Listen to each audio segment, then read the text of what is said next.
Hello guys, welcome back to our YouTube channel engineer mind. तो आज की इस वीडियो में बहुत बड़ी अपडेट्स के बारे में हम लोग डिस्कस करने वाले हैं और ये updates UP triple SC JE से रिलेटेड है।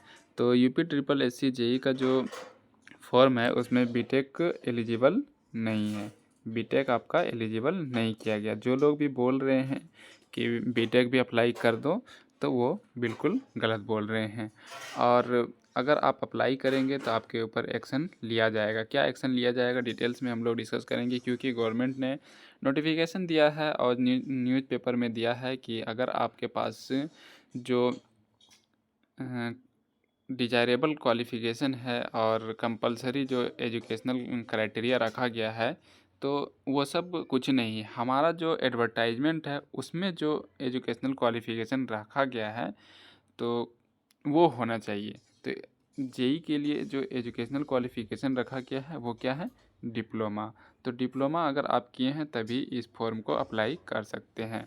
तो UP triple SC JE, UP JE में अगर आप डिप्लोमा किए हैं तभी आप इस फॉर्म को अप्लाई कर सकते हैं, और अगर नहीं किए हैं तो अगर आप बीटेक किए हैं, ज़बरदस्ती फॉर्म को फिलअप कर रहे हैं तो आपके ऊपर एक्शन लिया जाएगा और बहुत सारे एग्ज़ाम से आपको डिबार कर दिया जाएगा। नेक्स्ट जो अपकमिंग एग्जामिनेशंस रहेगा यूपी के जितने भी एग्जामिनेशंस रहेंगे यूपी ट्रिपल एससी की, तो डिटेल्स में हम लोग डिस्कस करेंगे कि क्या क्या हो सकता है इसके अगेंस्ट एक्शन अगर बीटेक वाले अप्लाई करेंगे, और क्या क्या मतलब हो सकता है, और आगे का जो एग्जामिनेशंस है उस पर क्या कहा गया है। इससे पहले आपसे रिक्वेस्ट है कि हम लोग डिटेल्स में डिस्कस करेंगे। तो अभी तक आपने हमारे चैनल इंजीनियर माइंड को सब्सक्राइब नहीं किया तो चैनल को सब्सक्राइब कर लो, वीडियो अच्छा लगे तो लाइक कर दो और शेयर कर दो। तो यहाँ पर आप देख सकते हैं जूनियर इंजीनियर भर्ती में इंजीनियरिंग डिप्लोमा सिविल अर्हता नहीं रखने पर आवेदन करने वालों पर होगी कार्यवाही। UP SSSC, UP triple SC. तो यहाँ पर क्लियर न्यूज़पेपर में दिया गया है कि जूनियर इंजीनियर भर्ती में इंजीनियरिंग डिप्लोमा सिविल अर्हता नहीं रखने पर आवेदन करने वालों पर होगी कार्यवाही।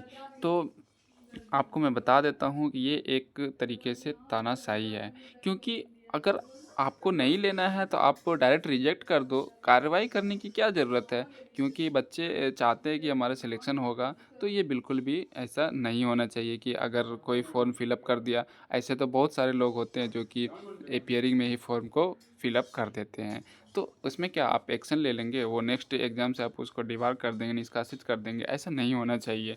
तो अगर आपका जो कंपलसरी एजुकेशनल क्राइटेरिया है जो, तो मिनिमम क्वालिफ़िकेशन है, तो वो एजुकेशनल क्वालिफ़िकेशन वो अगर जो फुलफ़िल नहीं करता है तो उसका फॉर्म आप रिजेक्ट कर दिए। लेकिन इन्होंने ऐसी रीज़न बताया है एक्शन लेने पर डिबार करने का कि आपको मैं डिटेल्स में बता रहा हूँ पढ़ करके, आप भी अच्छे से एकदम ध्यान से सुनिएगा और वीडियो को एंड तक देखिएगा।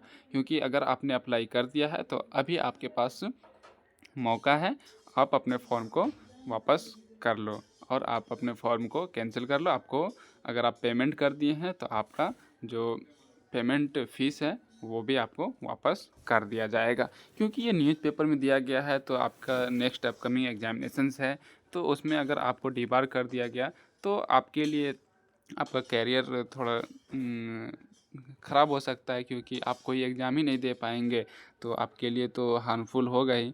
तो इसीलिए ऐसा नहीं होना चाहिए। अगर कोई फॉर्म फिलअप कर दिया तो उसको रिजेक्ट कर दिए।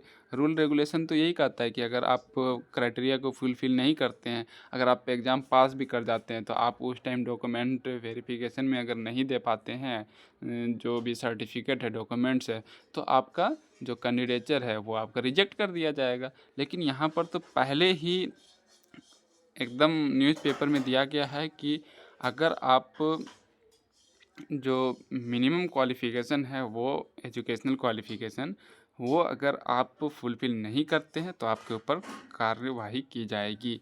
क्या कार्रवाई की जाएगी कि आगे का जो अपकमिंग एग्जामिनेशंस है यूपी ट्रिपल एससी का, उसमें भी कोई भी एग्ज़ाम में आपको अलाउ नहीं किया जाएगा फॉर्म फिलअप करने में।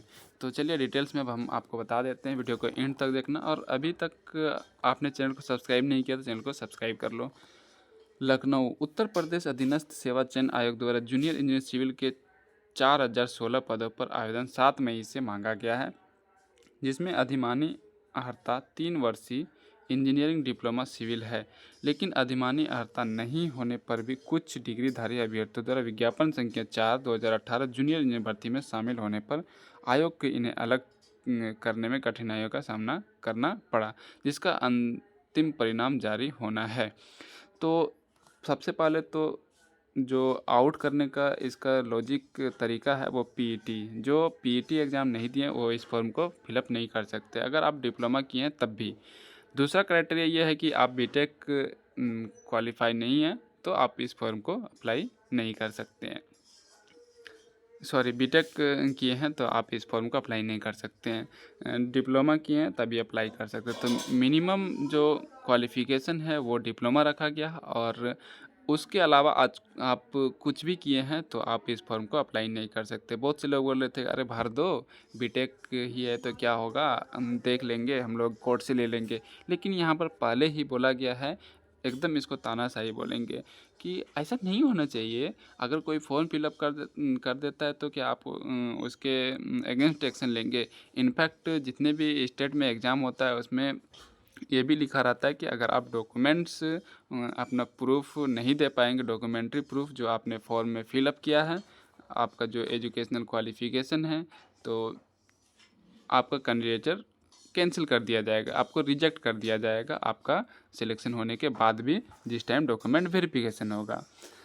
बट यहाँ पर वैसा नहीं, यहाँ पर पहले ही इन्फॉर्म कर दिया गया कि अगर डिप्लोमा के अलावा कोई भी भरेगा तो हम सबको क्या करेंगे, अगला नेक्स्ट जो अपकमिंग एग्जामिनेशन है यूपी SSC का, उसमें किसी को बैठने नहीं देंगे और एक्शन भी लेंगे उसके खिलाफ। तो हाँ, जूनियर इंजीनियर भर्ती में शामिल होने पर आयोग को उन्हें अलग करने में कठिनाइयों का सामना करना पड़ा। डिजिटल इंडिया है, क्या प्रॉब्लम होगा उसको अलग करने में? उसको तो सब पता चले, एक बार कॉपी पेस्ट करता है और सबका एडमिट कार्ड रिलीज कर देता है। और ये एक तरीके का तानाशाही है, पता नहीं ये कैसे, क्या इलॉजिकल बातें हैं। अरे ठीक है, हम ना बीटेक को सपोर्ट करें ना डिप्लोमा को सपोर्ट करें, और हम कर रहे हैं तो हम दोनों को सपोर्ट कर रहे हैं। अगर कोई बीटेक वाला भर दिया तो आपका जो क्वालिफ़िकेशन है, मिनिमम एजुकेशनल क्वालिफ़िकेशन, वो डिप्लोमा है, तो आप बीटेक वाले को रिजेक्ट कर दीजिए। अगर आपको नहीं लेना है तो डायरेक्ट उसका पैसा जाएगा। लेकिन यहाँ पर ऐसा थोड़ी ना कि आप नेक्स्ट अपकमिंग एग्जामिनेशंस जितनी है उसमें भी सबको ये करता। अगर कोई डिप्लोमा और बीटेक किया है तो क्या वो डिप्लोमा को फॉलो करेगा कि बीटेक को फॉलो करेगा? वो तो दोनों को सपोर्ट करेगा ना। तो ये सब नहीं होना चाहिए। इसलिए जूनियर इंजीनियर के 4016 पदों पर आयोग द्वारा मांगे गए आवेदन में बिना अर्हता के आवेदन करने वाले और भर्ती प्रक्रिया में शामिल होने वाले अभ्यर्थियों को आयोग की आगामी भर्तियों से वंचित किया जा सकता है। यहाँ पर एकदम क्लियर लिखा गया है कि आगामी भर्तियों से वंचित किया जा सकता है। जो नेक्स्ट अपकमिंग एग्जामिनेशंस होगा उसमें भी डिबार कर दिया जाएगा कि आप यूपी SSC से जितनी वैकेंसी आएगी उस फॉर्म को नहीं भर सकते हैं अगर आप डिप्लोमा जेई का फॉर्म फिलअप कर दिया तो, यूपी SSC जेई का। तो ये ठीक नहीं है, होना ऐसा चाहिए था जो सब जगह होता है। सबके लिए रूल रेगुलेशन एक ही है कि अगर आपके पास डिज़ायरेबल क्वालिफ़िकेशन है और आप के पास डिप्लोमा मांगा गया है तो आप बीटेक किए हैं, तो आप अगर फॉर्म को फिल कर दिए और आप एजुकेशनल क्वालिफ़िकेशन डॉक्यूमेंट्री प्रूफ नहीं दे पाए तो आपको फॉर्म रिजेक्ट कर दिया जाएगा। तो ऐसे ही होता है। अब ऐसा इन्होंने रीज़न दिया है कि कठिनाइयों का सामना करना पड़ा, इसलिए हम आगे एक्शन लेंगे।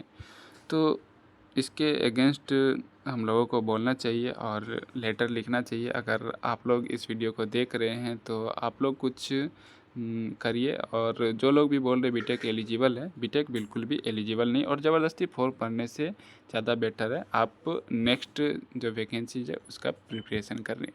उम्मीद है आपको ये इन्फॉर्मेशन अच्छा लगा तो वीडियो को लाइक कर देना। हमारे चैनल पर नया तो चैनल को सब्सक्राइब करके वीडियो को शेयर कर देना।